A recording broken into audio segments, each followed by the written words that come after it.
Hello there, I am Richie Stormtrooper. Welcome to my channel, and in this video we are continuing with our Stormtrooper build, and we're moving on to the shins or calves, however way you look at it, the lower leg parts.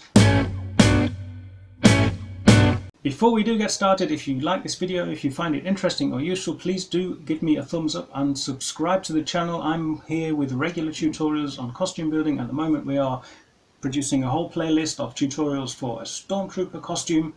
For the assembly of the shins and calves, you are going to need everything that you normally need. You're going to need your parts, of course, your cover strips, your plastic weld, your trimming tools, your brush, your glue, etc, etc, your clamps and your magnets. In this video I'm not going to go into the basics of building, like stuff like cover strips, using plastic weld, trimming, etc, etc. Check out the full playlist. There are dedicated videos for each of these subject matters. We do not need to go into it here. We're just going to look at the peculiarities and special tips on assembling the shins and calves correctly. The first important thing to address here is then the differences between different kits. I have here an RS Prop Masters kit, and as you will probably appreciate, we do not have 4 separate parts on the RS Props kit. We have 2 identical parts, which will be the outer right and the inner left, and 2 identical parts which will be our outer left and our inner right. Let's compare with these ready assembled Trooper Master shins. These are from an old kit of mine, and they are fully assembled, as you appreciate. The original Stormtrooper costumes did indeed have dedicated right outer, right inner, left inner and left outer parts. The individual parts were all different, and they were sculpted to fit the human body of the actor. If you are working with a Trooper Master kit or another kit which has separate parts for all the 4 parts, then identifying them is relatively easy. Both the outer parts have this curve on the outside. It is deeper.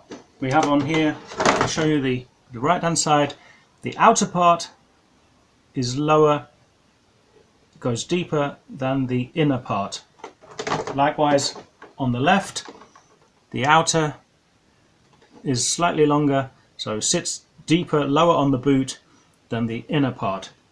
And then it's just a case of matching the respective inner parts. Like any other of the parts on the original Stormtroopers, these were often mismatched, and what we had on the RS Prop Masters original suit was probably something along the lines of this. We had what looks like an outer right part correctly matched, but on the other side of that, I think, don't quote me on this, but I don't think it's a perfect match. The other side was in fact a left outer. So you have the part which was designed for the right outer calf together with the left outer calf to find one piece. It makes for a rather unusual and slightly ill-fitting shape.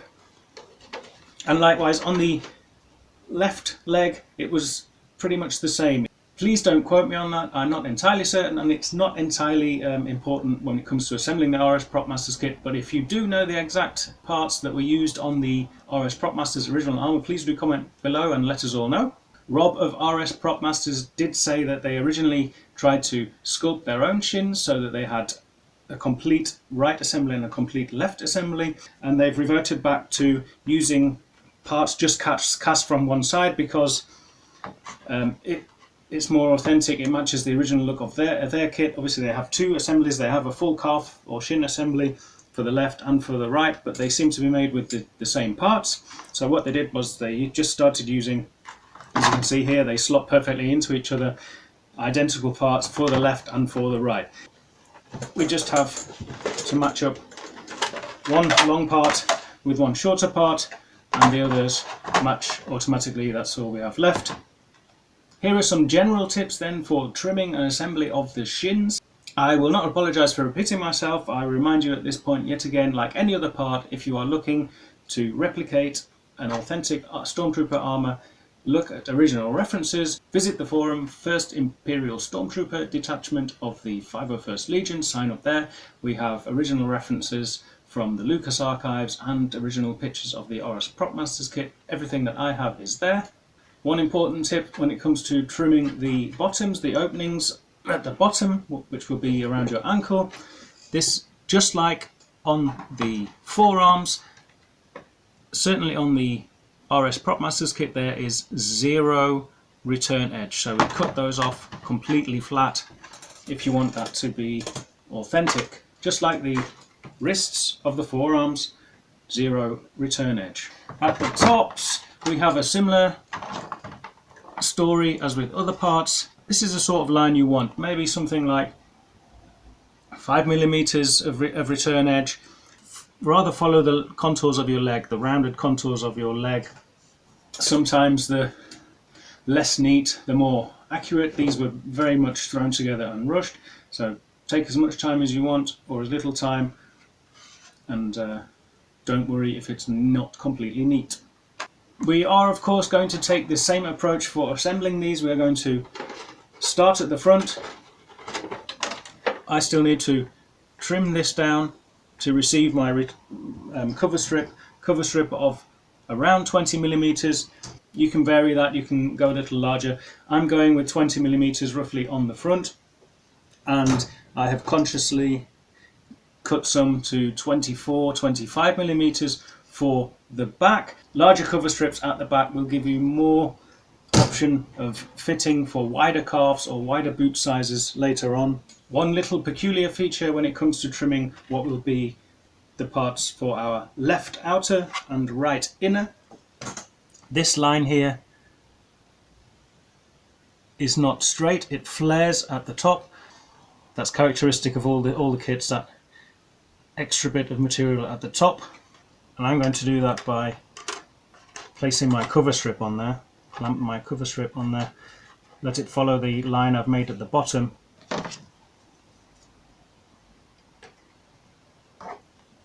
and follow that line. What you see we'll have in the end is a good straight line here, allowing that in the end to flare out, so we'll have a slightly wider flared section at the top when we cut that. So here I have trimmed one side, one calf side, and I'm matching it up to the other side so that I can draw my line for our join. My advice, match up the top, match this piece so that that is aligned properly, and later you can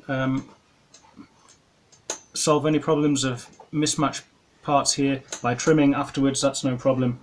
So here I have the front of both parts trimmed and matched together, and here clamped in place ready for welding. If you want to see a video about using plastic welding parts together, check out that specific video from this playlist. We haven't trimmed the back at all because we're going to leave that until we've welded the front, and then we can fit that to size so that we make sure that it fits our calves and fits over our boots later. This is what we are left with when we have finished welding the front. We have the slight misalignment of the parts here at the bottom. What we can do straight away is trim that out.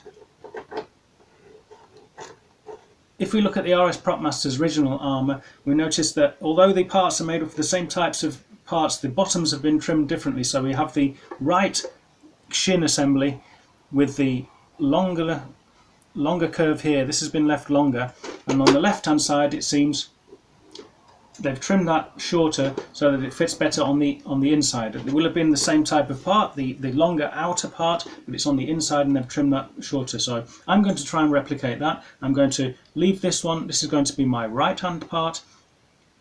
I'm going to leave that long, so I'm going to just trim that out like into the curve, just to take up that curve as is. But what I'm going to do on the other side is leave this the same length, but maybe trim that sort of a curve like that so that they are roughly equally long, just to replicate the RS Prop Masters original armour. The next stage is of course trimming out the back to fit that to size. Now if you want information on measurements of the original, there is a good video from RS Prop Masters, you can find that on YouTube. where they talk about the assembly of the shins. Of course, in the RS Prop Masters video, they are not fitting that armour to any specific person. I'm presuming that you are doing so, so we're not going to replicate the original faithfully. We want to fit that to our person, and for that we're going to need our Stormtrooper boots. You're going to probably find that the widest point of your costume is not your leg itself, but the boots. So we're going to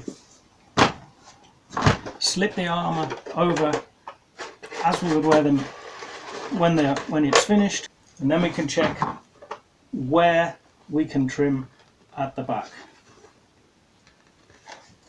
I'll show you on this completed Trooper Master calf assembly exactly how it's going to look. We're going to be working with this system of elastics and hooks. We won't go into that now, that's for the final assembly video. The best way to do this is just go bit by bit. There is some tidying up I need to do. There's a little lip on the mould that's going to have to go immediately, so I'm just going to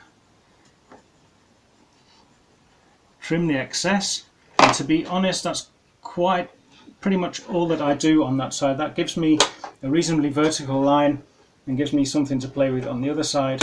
Then I want to make sure I'm always matching that at the top.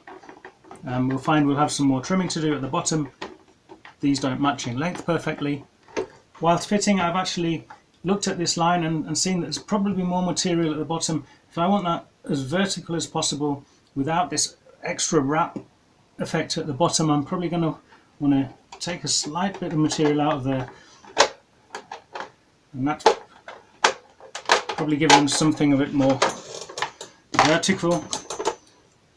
I'm now pretty much happy that this is going to be my cut line for the outer part. That is going to wrap over there, and now I'm going to concern myself with the other side. It needs to be relatively snug. I'm just going to mark it roughly there